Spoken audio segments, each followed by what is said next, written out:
So if you're closing at 5%, or let's use 10% because it's a nice easy round number, and you get given 100 leads, that means you're making 10 sales.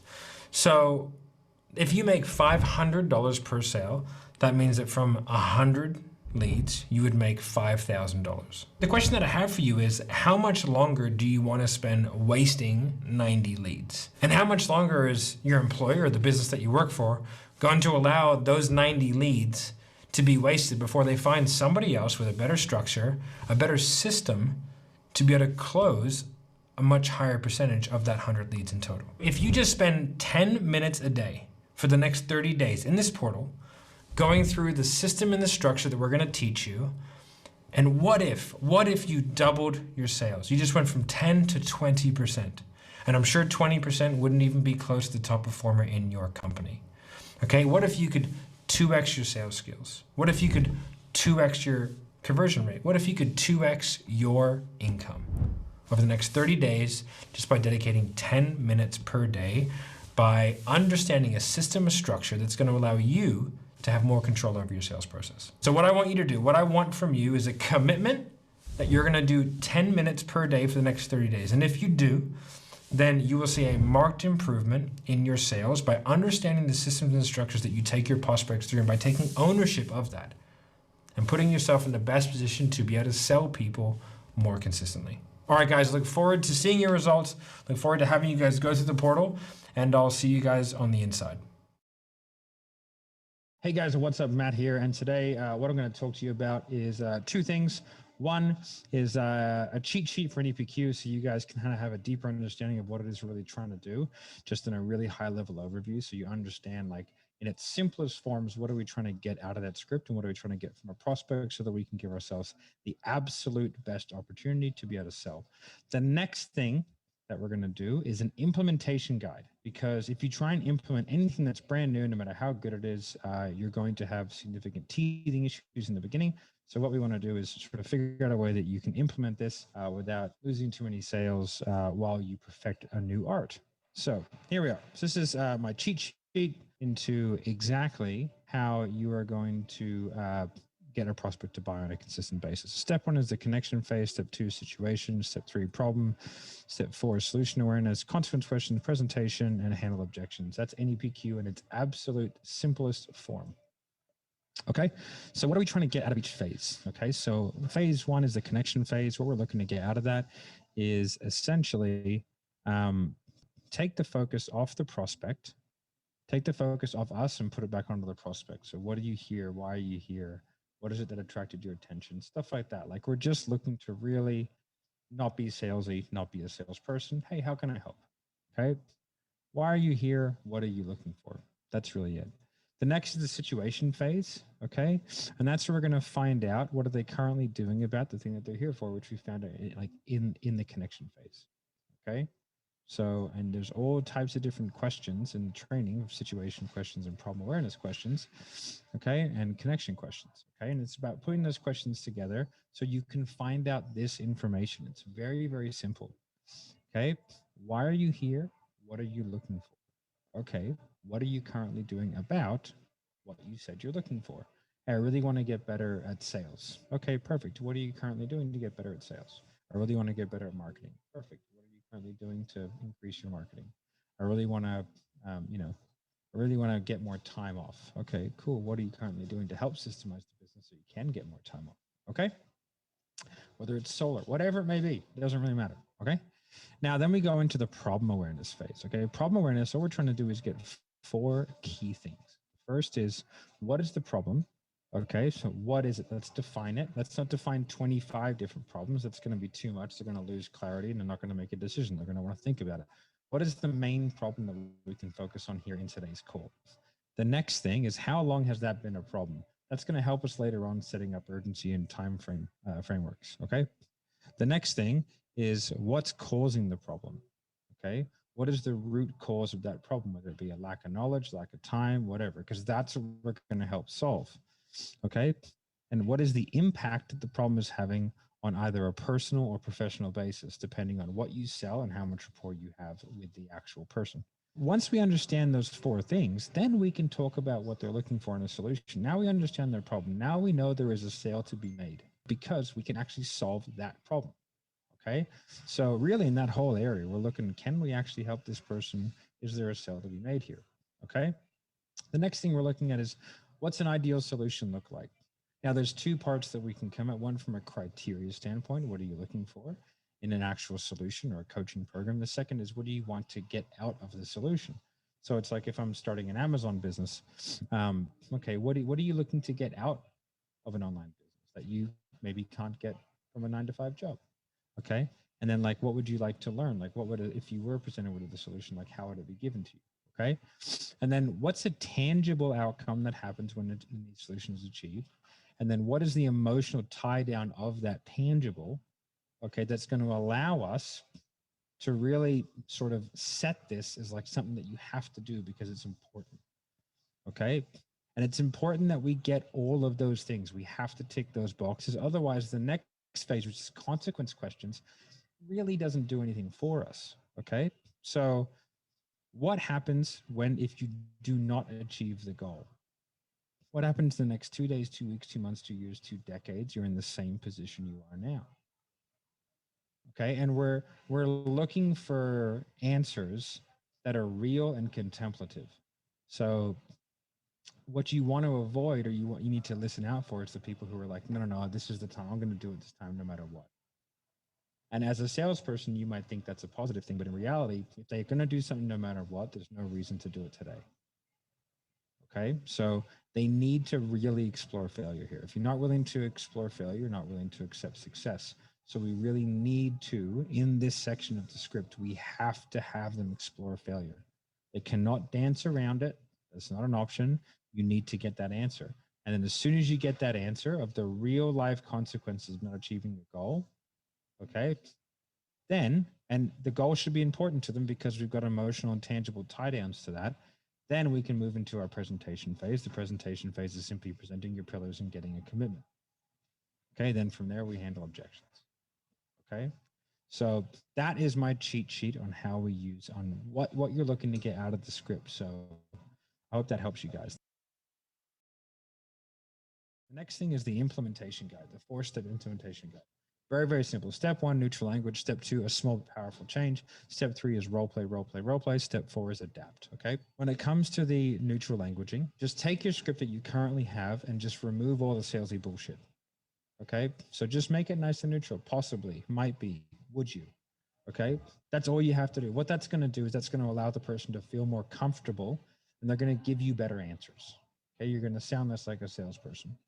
Okay. Once you've done that, it's very, very simple. Okay. And in the background, you're learning these skills, you're role playing these skills, you're learning a new skill.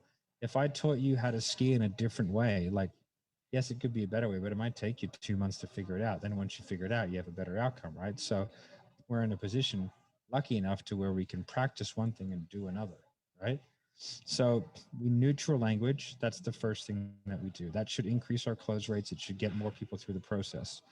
Okay. If you're door knocking, it'll make it easier. If you're cold calling, it'll make it easier, right? Now, then stage 2 is make a small but powerful change. Okay. So pick your worst performing part of your sale and try and NAPQify it a bit. So, or if you're a door knocker, fix like the initial door knock, like, or if that's working really well, but you suck at closing, like you just can't pitch, then NAPQify your pitch. Like pick the thing that you think is going to make the smallest change. And by smallest change, I mean like it's not really a strength of yours. So let's just add NPQ to a weakness of yours and then keep all the other strengths the same for now. Okay. It's a small but powerful change. The next thing is role play, role play, role play. I would never try anything new on like a store change to my sales without role playing it 30, 40, 50 times. I just wouldn't do it. Okay. It's crazy. You have to do it. You might want to do 2-3 months of role play or 2 months of role play. Then once you feel comfortable and you can role play these things effectively, then step number 4, adapt. Okay. Neutral language, small, powerful change, role play, role play, role play, adapt. All right, guys, that's how I implemented an EPQ successfully. Okay. I had a very, very, very different style of selling. I was a relatively successful sales rep. I thought that an EPQ was a better way. I didn't want to let go of something that I knew was working. So I did exactly this in this exact manner. And that's the guide that I made for myself and that I use when I teach people in EPQ and team members in EPQ. This is the implementation guide that we use. All right, guys. I hope that was helpful. And I hope to see you on the role plays.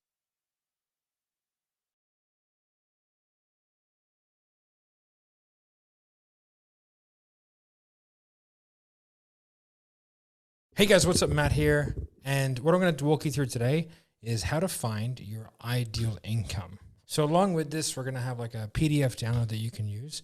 But what I want to do is just basically extemporaneously talk you through my thoughts behind goal setting for income. So income by itself is relatively useless, as in like the idea of it, like the concept of you wanting to earn more money doesn't really do a whole lot for you. So what we need to do is break it down into meaningful segments, okay? And this will help you with your sales. If you understand where you want to be, why you want to be there, and what that kind of income will allow you in terms of lifestyle freedom, tangibility, emotional outcomes, stuff like that, then you'll be able to easily walk someone through that process, which sometimes the people that we speak to just do not understand their goal. So what we first want to understand is, first of all, how much money do we actually want to make? Now, that doesn't just mean a number. That means an actual specific number, which is SMART, which is SMART. So it's specific, measurable, achievable, relevant, and timely. I'm sure you've probably seen variations of that acronym before, but essentially what I want to do is specific. I want to earn $824,000 a year. Okay, measurable, like it's a specific dollar amount. It's achievable. You're not giving yourself 6 to 12 months to achieve that if you're currently earning $50,000 a year. So you have an achievable result. It's relevant, which means that there's a why, there's an importance attached to it, like a tangibility. At that number, I can achieve this, right? And then it's timely, right? You need to have time frames attached. Without time frames, it's just a dream, okay? And we don't want to have dreams, we want to have goals, okay? No matter how lofty. Then what we want to do is we want to go, okay, 10 years into the future, where do I want to be? What income, what lifestyle, broken down into specifics. What kind of house do you ideally want to have in 10 years? Where is that house? How much is that how much is that house going to cost? How much will you have to put down? What's your mortgage going to be?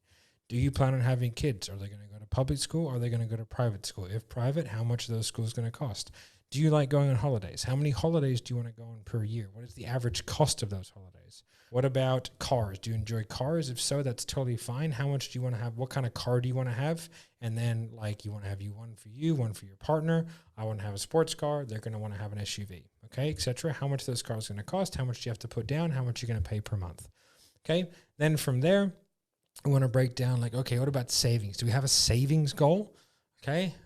Or do we have like, I just want X amount of money in the bank and the rest of it I'm going to invest. Okay. If so, how much is that? Or how much do you want to save every single month, every single year? Then what you have to do is go, okay, what's my living expense? What's my living expenses right now? And what are they going to be? Because when you make more money, you spend more money. You go to restaurants, you do nice things, you buy nice bags, you buy nice watches, okay? All of that kind of good stuff. That's all okay. So we have to really figure that side of things out and dial it and really, really future pace it out. And then you go, okay, cool. That's how much money I need to make. That's your post-tax requirement.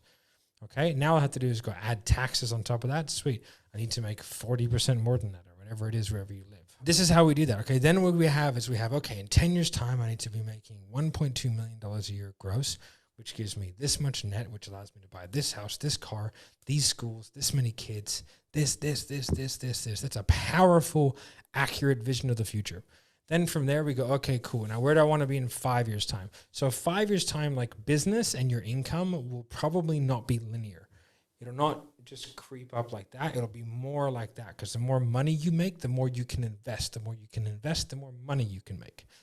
Okay, so that's why your income, once you get past the threshold, you can just go with that because you can start using your money for good. Okay, so we go, okay, 5 years' time, I really need to be probably 30% of the way there, right? That's my 10-year goal. That might be your 5-year goal. So you go, okay, in 2 years' time, I need to be 30% of the way there or 25% of the way there, whatever it may be, right? But you don't need to be 50% at halfway. You probably need to be at 50%, about 75% of the way through that time frame, right? Because then you'll get that last 50% in the last 20% of time, all right? That's just how it kind of works usually. Then what you do is you go, okay, 10 years, 5 years, where am I in 3 years? Where am I in 1 year? Okay, where am I in 9 months, 6 months, 3 months? You break it down into quarters. Then what you do is you go, okay, this is the amount of income that I need to generate. Is that possible given the opportunities that I have in front of me and the skill set that I have? Now what you're going to do is find an opportunity gap and a skill set gap. Okay, now what you need to do is meld the two together. Now, if I can achieve that income given the opportunities that are in front of me, or not potentially right now, but I can achieve that next 3, 6, and 9 month goal given the opportunities, but I don't necessarily have the skills required to get there, then bang, I know I need to work on my skills. Okay, we're going to do a whole other video on exactly what skills you need to work on and how to break down exactly how you can figure that out. But essentially, you just want to work on your weakest performing metric. If you close well, but you have poor show-up rates, then bang, go for your show-up rates. If you have great show-up rates and a poor closing ratio, bang, work on your closing. It's fine. These are things that are easily fixed and easily done. But you have to understand where you're coming at it from. And if you do this and you fill out the sheet that we'll put down below, and you are crystal clear on where you want to go, you will have all the motivations, both positive and the things that you're running away from, because you can then sit back and go, what if I don't do this? What if I stay at the same income and I have 2 kids? Can I survive on that? If the answer is no, then fucking get after it, man. Like, it's time to do it, right? So what I need you to do is I need you to really think about this topic. I also would love to know where you want to go. So if you want to know, comment down below, like all that kind of good stuff. I want to know where you're at, right? And by announcing your goals to the world, okay, that's what makes it a reality. So in recap, we want to figure out our ideal income, link that, okay, to your ideal lifestyle, okay? Because I'm sure you don't want to earn 10 times as much, but work 10 times as much, okay? So we need to have a lifestyle that we're working towards as well, which is the houses, the cars. Also included in that is like, how often do you want to work? How much do you want to work? What kind of work do you want to be doing in the long term? That helps your employer, okay, or whoever's directly above you. That helps us as people who manage people. It really helps us figure out career progressions, and it allows us to kind of, work the magic that we work in the background to be able to keep you fulfilled in the long term. Okay, guys, so it's really, really important stuff. I really, really want you to just go out there, get after it, make sure that you have a really, really solidified vision of your future. You map that back, and you know what you need to do over the next 3 months to put yourself in the best possible position to be where you want to be in 10 years. All right, guys. Thank you. I'll see you in the next one. Bye.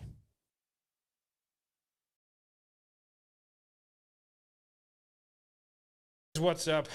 Today what we're going to be going over is how to find and establish the gap between what someone is able to provide you and what you need to generate, okay? So this all links back to you understanding your ideal income, all right? So I'm going to use just really, really nice round numbers.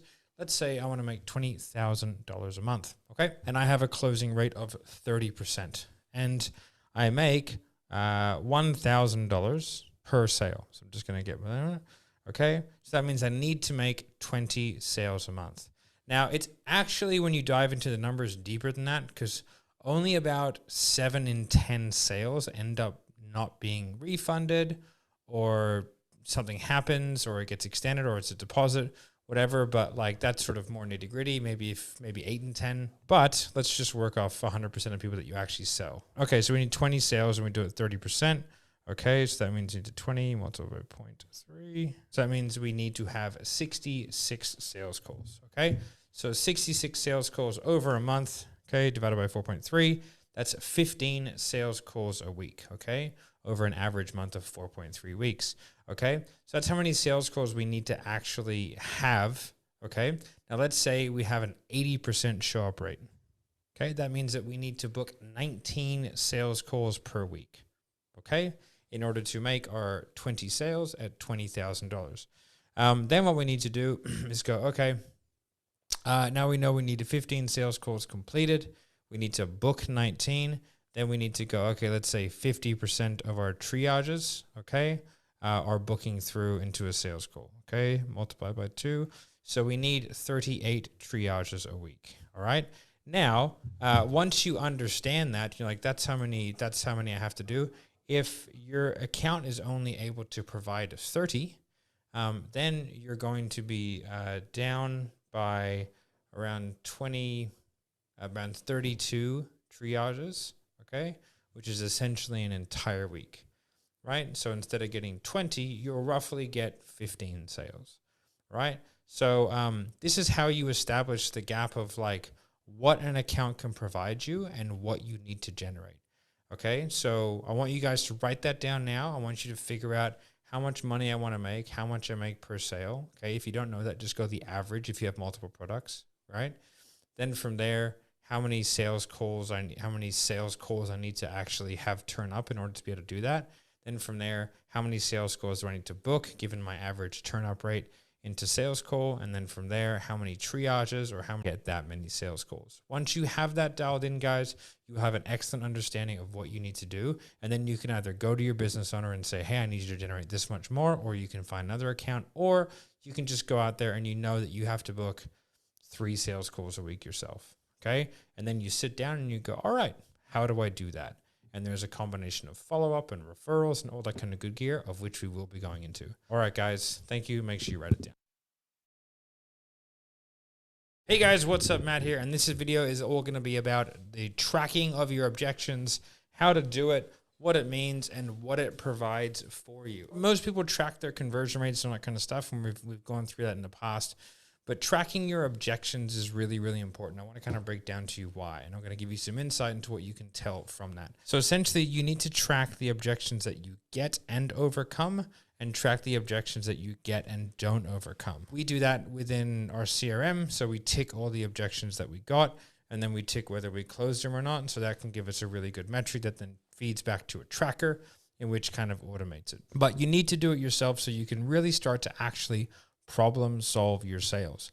Sales is a process-driven activity where you can learn an awful lot from the things that are happening. And if you're consistently getting think about it objections, then you're inducing them, okay? Or you're not pre-handling them. There's something that you're either doing or not doing that's causing that, okay? Let's say the main objections are time, think about it, money, and powering partner. on. Those are Mic basically on. your 4 main categories of objections, okay? Mic off. So realistically, you should be getting kind of an even swath of, say, 25% of all the ones that you're getting, right? If you're leaning really heavily in any one way, it means that there's something within your process, your scripting, or the marketing that is creating that objection. So that gives us a lot of really, really powerful information to be able to make more sales. The first thing we do, track all that. Now, if we're really, it also gives us a really good insight into how good we are at actually overcoming objections, right?